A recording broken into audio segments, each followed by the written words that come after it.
Com licença. Aí, gente, um minutinho. Agora foi.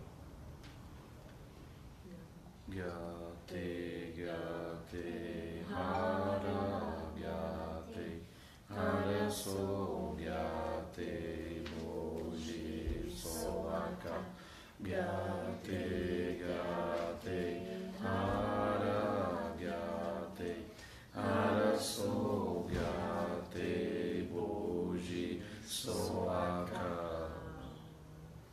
Então, boa noite, viu? A gente hoje vai falar aqui alguns trechos da palestra que a gente vai ter no dia 2 de novembro, né? Um retiro sobre impermanência, ansiedade e as insatisfações do dia a dia, né? Então,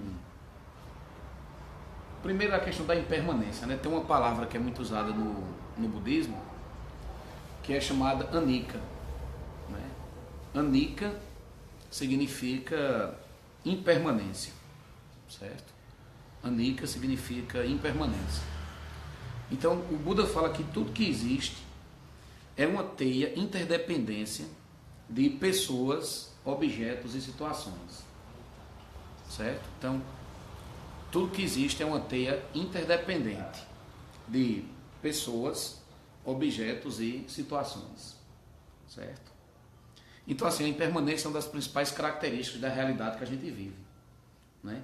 Essa impermanência, ela vai gerar o que a gente chama de dukkha, ou seja, insatisfatoriedade, né? Então, a gente vai, na parte da manhã da palestra, do mini retiro, a gente vai falar a respeito disso, né? Agora, assim, alguém sabe por que as coisas são impermanentes? Por que será que as coisas são impermanentes? Quem pode dizer aí por que as coisas são impermanentes? Elas são impermanentes porque elas são interdependentes.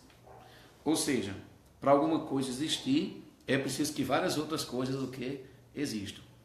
Então, quando uma coisa muda, aquilo que está na dependência direta muda primeiro.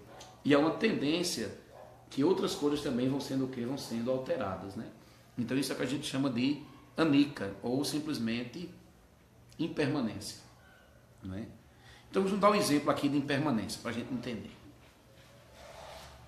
De repente você vai trabalhar, 6 horas da manhã, aí vai pegar o busão.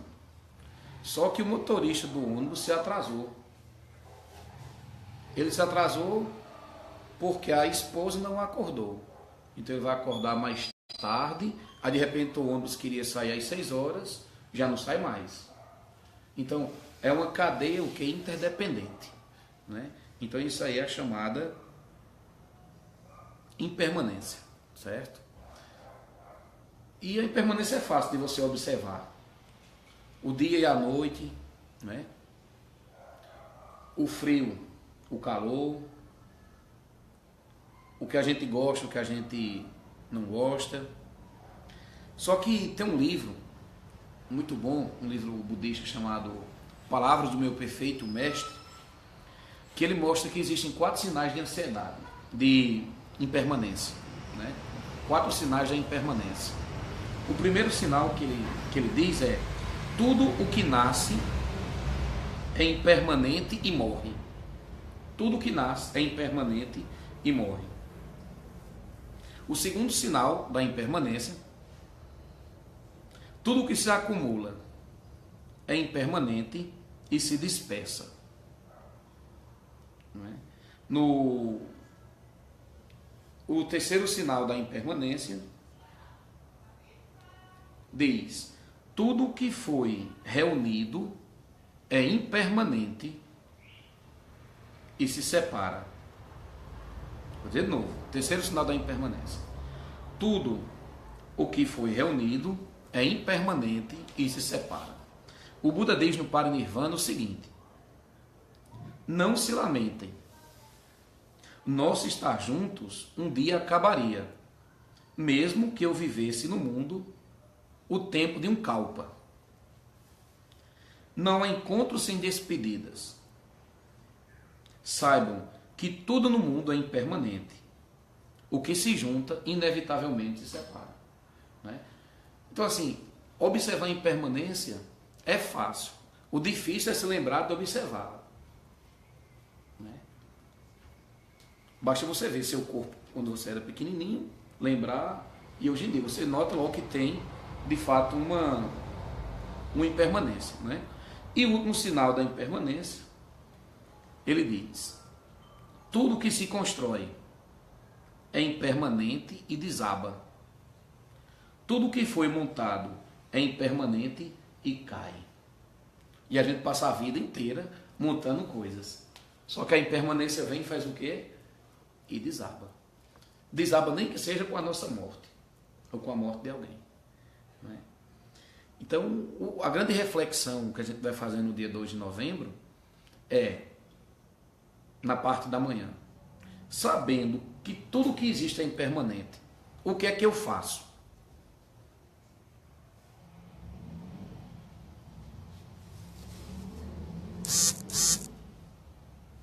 Né? Então, sabendo que tudo que existe é impermanente, o que é que eu faço? Certo?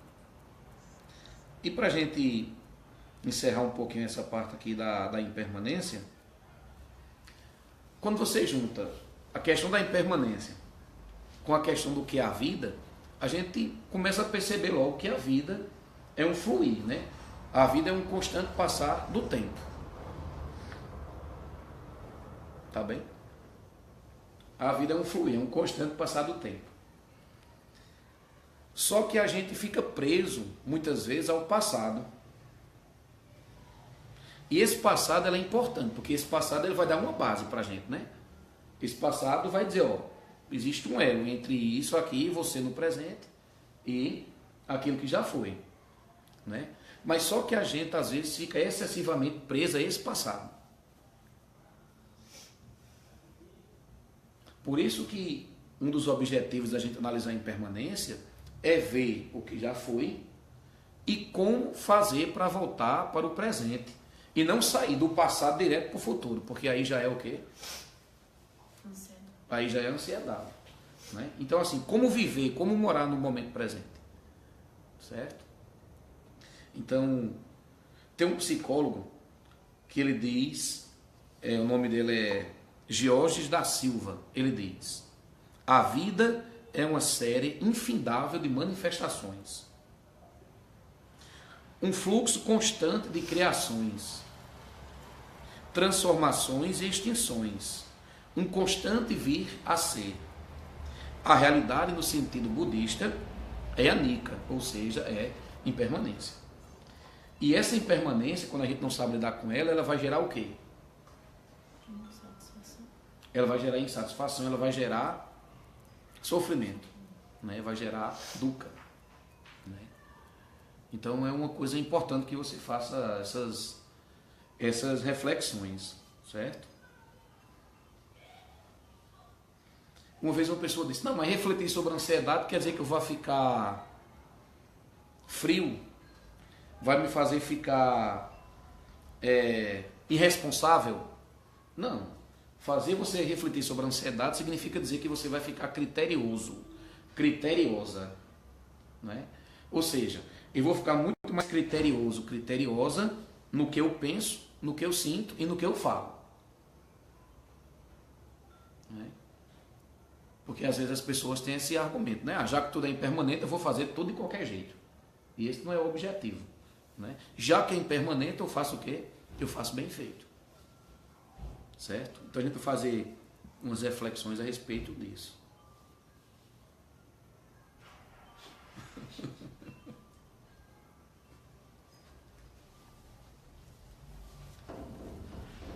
Certo? E outra parte, a gente vai falar um pouquinho sobre a chamada ansiedade. Né? A ansiedade. Quando a gente fala na ansiedade, o que é que você lembra? Diga aí, o que é que é ansioso? Um ansioso. Eu lembro umas pontadas emocionais que eu sinto toda vez que eu estou pensando no que eu vou fazer no futuro. Aí, Ou seja, sente coisas no corpo, né? fisicamente. No Fisicamente. estômago. Onde? No estômago. No segundo cérebro. Sente gastrite, úlcera, É tipo isso. Uhum. fígado. Então- azia, barriga de estômago. Ué, a pessoa aqui está falando todos os sintomas possíveis e inimagináveis, né? Eu conheço pessoas ansiosas que desenvolvem. Então, assim, ansiedade é uma realidade, na verdade, né? Segundo a OMS, né, a Organização Mundial da Saúde, mas que gato folgado. Segundo a OMS, a ansiedade afeta 264 milhões de pessoas. Isso aí dá 3,6% da população mundial. Certo? 3,6% da população mundial. No Brasil, Diagnosticado, né? diagnosticado. Fora as que não são. No Brasil, os dados são os seguintes: 18 milhões de pessoas, 9,3% da população brasileira sofre com ansiedade. Então, assim, a média do Brasil é maior do que a média mundial, ou seja, o país do mundo que as pessoas mais sofrem com ansiedade chama-se Brasil. Né?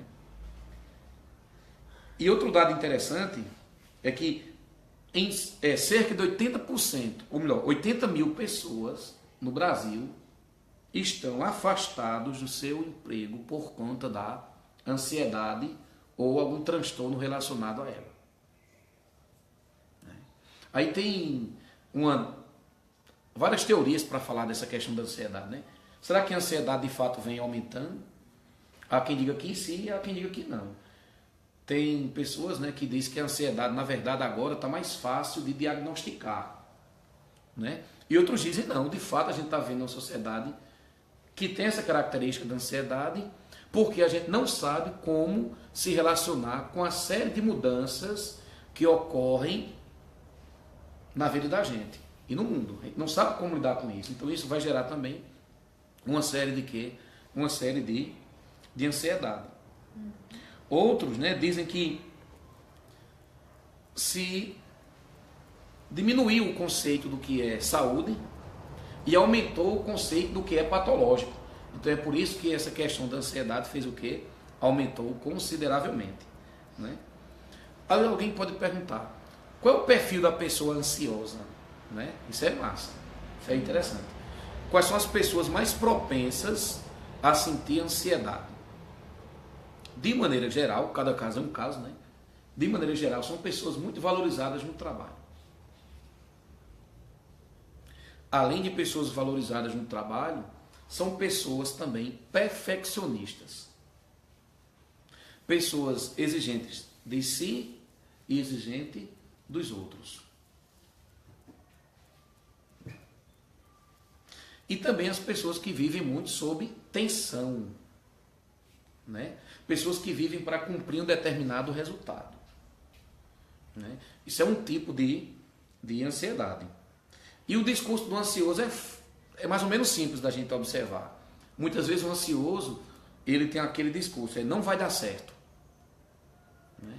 O discurso do ansioso às vezes será que vai ser bom? Né? O ansioso é aquele que deseja, a ansiedade é o ego, é a resposta que o ego encontra ao tentar controlar o futuro. Tentar ter segurança no futuro. Isso. Então, isso é uma coisa muito bacana da gente refletir. Ó. A ansiedade é a resposta que o ego tem ao tentar controlar o futuro. Porque o ansioso, nem que seja algo logicamente inconsciente, ele não considera várias coisas. Uma dessas coisas que ele não considera é a interdependência. Porque o ansioso, dependendo da situação, ele vai querer o quê? Ele vai querer que as coisas saiam perfeitas. Só que se ele não considerar a impermanência e a interdependência,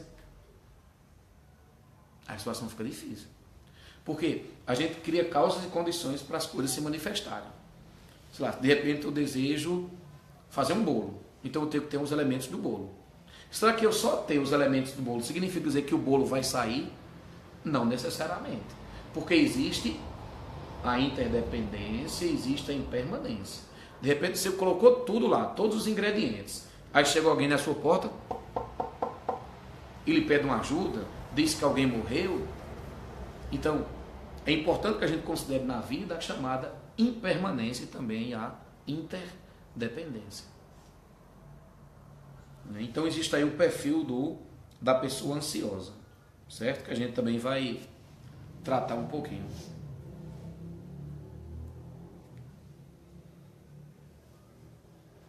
Uma outra coisa que a gente vai falar, isso aqui é bem interessante, é que não existe